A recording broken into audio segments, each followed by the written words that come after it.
Oke guys, balik lagi sama gua. Sekarang kita mau in-depth tour lagi, motor lagi. Kali ini kita pengen in-depth tour Kawasaki Ninja ZX25R yang standar ya. Jadi ini low stream ZX25R yang paling murah yang bisa dibeli saat ini, warna hitam. Nah, kita mulai dari eksterior dulu.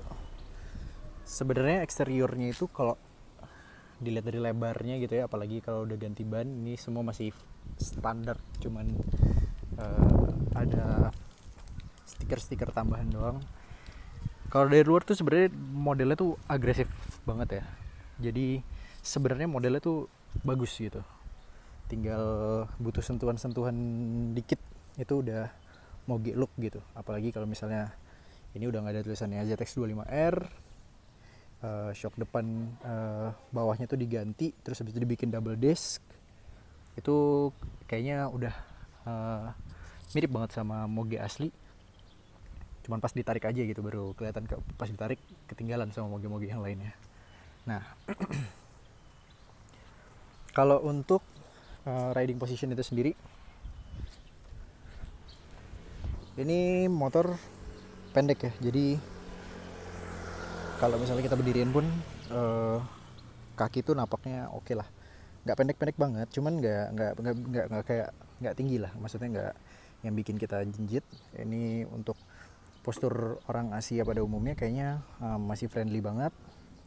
Terus karena ini stangnya udah model jepit ada di sini, jadi dia rada nunduk. Mungkin ini kalau dipakai jarak jauh gitu ya, Jakarta Bandung gitu misalnya, atau keluar kota, kurang nyaman mungkin ya, karena dia rada nunduk meskipun nggak agresif banget posisi duduknya, tapi tetap lumayan pegel lah kalau misalnya dipakai rada jauh. Terus kursinya itu sendiri ya so-so lah ya, nggak begitu empuk. Yang kasihan yang ini nih, yang belakang ini keras banget sih. Jadi gue belum pernah tidur di belakang, cuman gue sih ngerasa mungkin kalau jadi penumpang di motor ini kayaknya kurang nyaman ya. Terus coba kita lihat. Oh iya, ini udah mirip moge-moge juga ya. Dia ada hazardnya di sini. Terus coba kita nyalakan dulu. Untuk mesinnya dia 250 cc, 4 silinder inline. Ini setahu gue ini motor produksi yang paling powerful saat ini ya. Maksudnya motor yang stoknya itu kalau nggak salah dia punya 51 horsepower, torsinya sekitar 30-an Nm. Jadi dia 250 cc paling powerful yang saat ini bisa dibeli. Cuman gue nggak pernah research tentang motor-motor yang dulu yang 2 tak ya. Mungkin kalau yang zaman dulu 250 cc 2 tak ada yang lebih powerful mungkin, tapi gue belum research tentang itu. Oke, kita coba nyalain. Untuk starternya dia seperti ini, udah mirip moge-moge juga.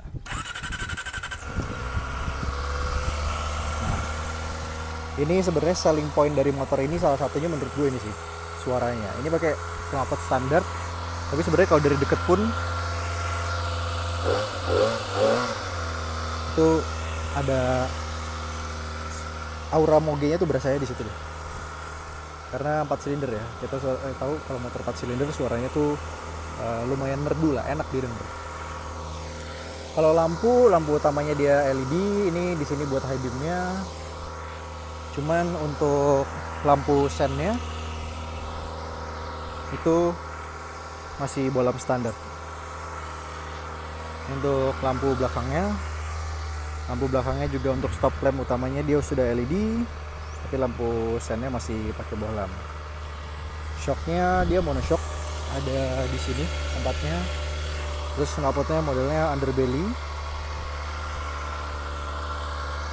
Untuk sukses ngomongnya, terus untuk rem depan dia masih single disc ya.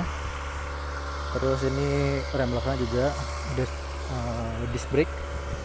Nah, salah satu yang menarik menurut gue di motor ini adalah ini sih, feature ini. Jadi kita bisa pilih untuk riding mode itu bisa full power, bisa low power. Terus untuk traction control juga kita bisa pilih dari level 3 yang paling assist kita lah ya, banyak interupsi dari komputernya. Atau level 2 sedikit dikurangin, atau level 1 lebih dikurangin lagi, atau kita bisa off-in sekalian. Jadi mode paling agresifnya mungkin kalau ini di off-in dan kita pakai full power. Itu eh, pada saat ini termasuk teknologi yang cukup maju lah ya untuk motor 250 cc.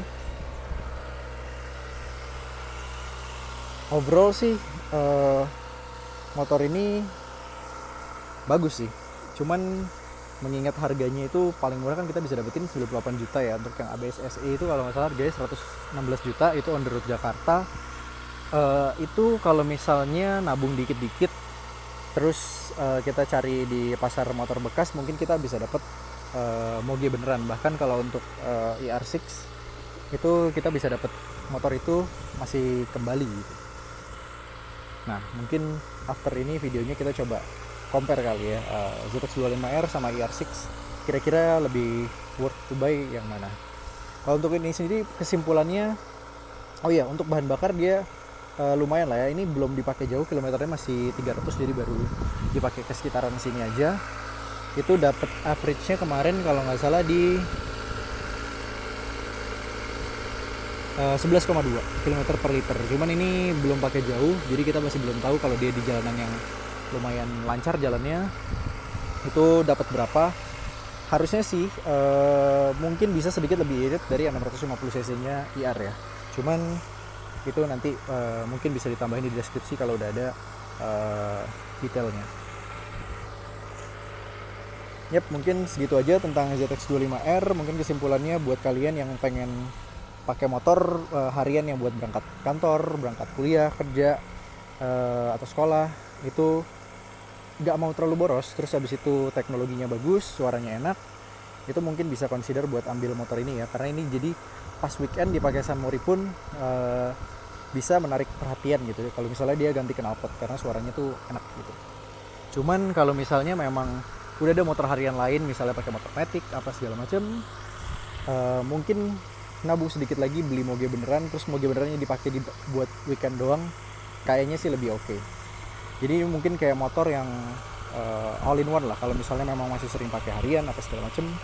Ini lumayan oke, selain posisi ridingnya yang sedikit nunduk, cuman lebih oke lah dibanding pakai moge beneran untuk harian.